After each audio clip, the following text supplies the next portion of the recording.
pilar de manutenção autônoma tem um objetivo muito, muito simples. Desenvolver na equipe, nos operadores, principalmente, a consciência da minha máquina cuido eu.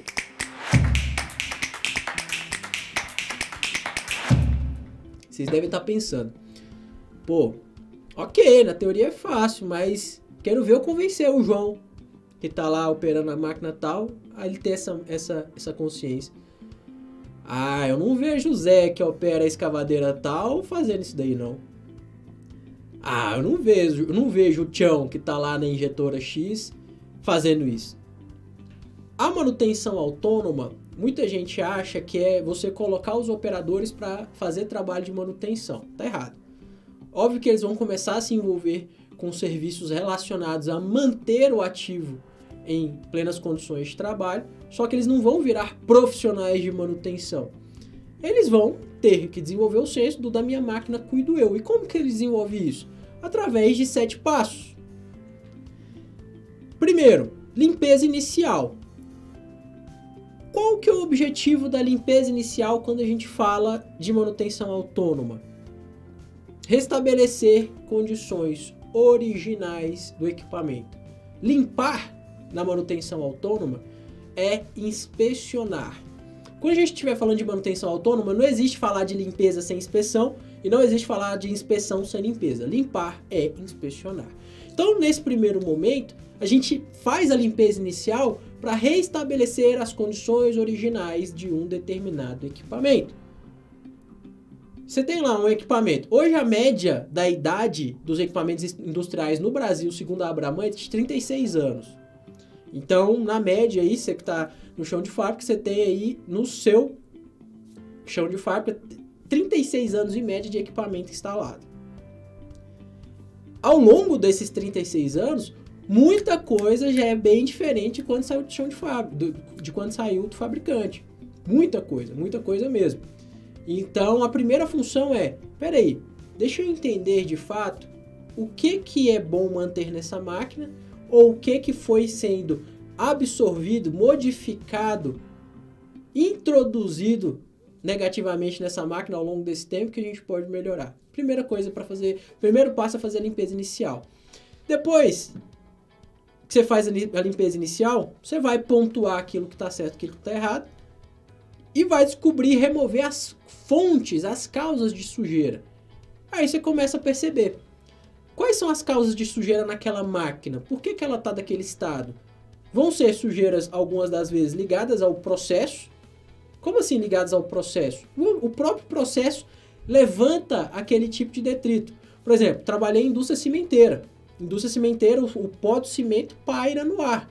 Então, muitos dos redutores, por exemplo, a gente tem que blindar, de fato, fazer um trabalho, um projeto de blindagem para que essa sujeira não entre dentro do redutor e contamine ali o lubrificante, a parte interna do redutor. Trabalhei em fábrica de sabonete, a mesma coisa.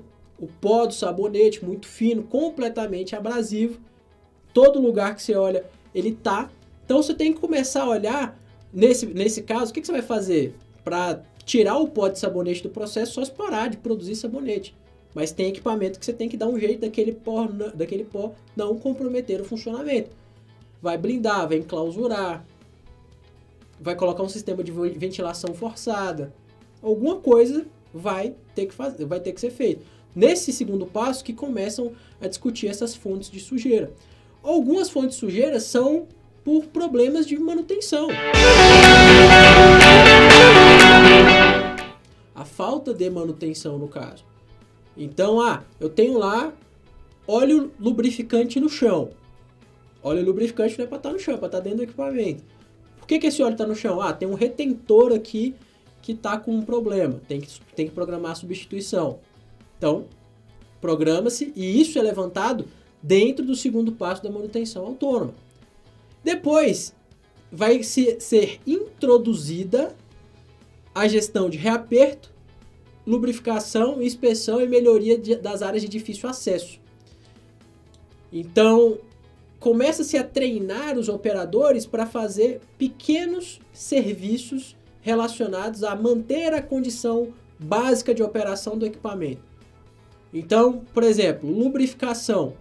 O operador consegue fazer uma lubrificação, conferir o nível de óleo, e ele vai sendo treinado nisso. Aí você começa a falar, como que eu vou chegar pro meu operador e falar, ó, toma, a partir de hoje você que lubrificar a máquina. Tá aqui a bomba de graxa, ó. Tá aqui o plane, sapeca. Não é assim. Existe um processo de implantação da manutenção autônoma e treinamento desses operadores para que de fato você consiga empoderar esses operadores para fazer esse tipo de atividade. E isso é cultural. Quer ver como é que é cultural? Quem já teve aí a oportunidade de fazer uma viagem mais longa de ônibus interestadual? 200, 300, 400 quilômetros. Que você pega aquele ônibus maior, aquele ônibus de viagem. Quem já teve essa oportunidade e é da área de manutenção, já deve ter se pegado observando o motorista de ônibus na rodoviária. Eu, pelo menos, sempre observei. O motorista desses ônibus maiores, quando ele tá lá na rodoviária antes de sair, o que o cara faz, geralmente?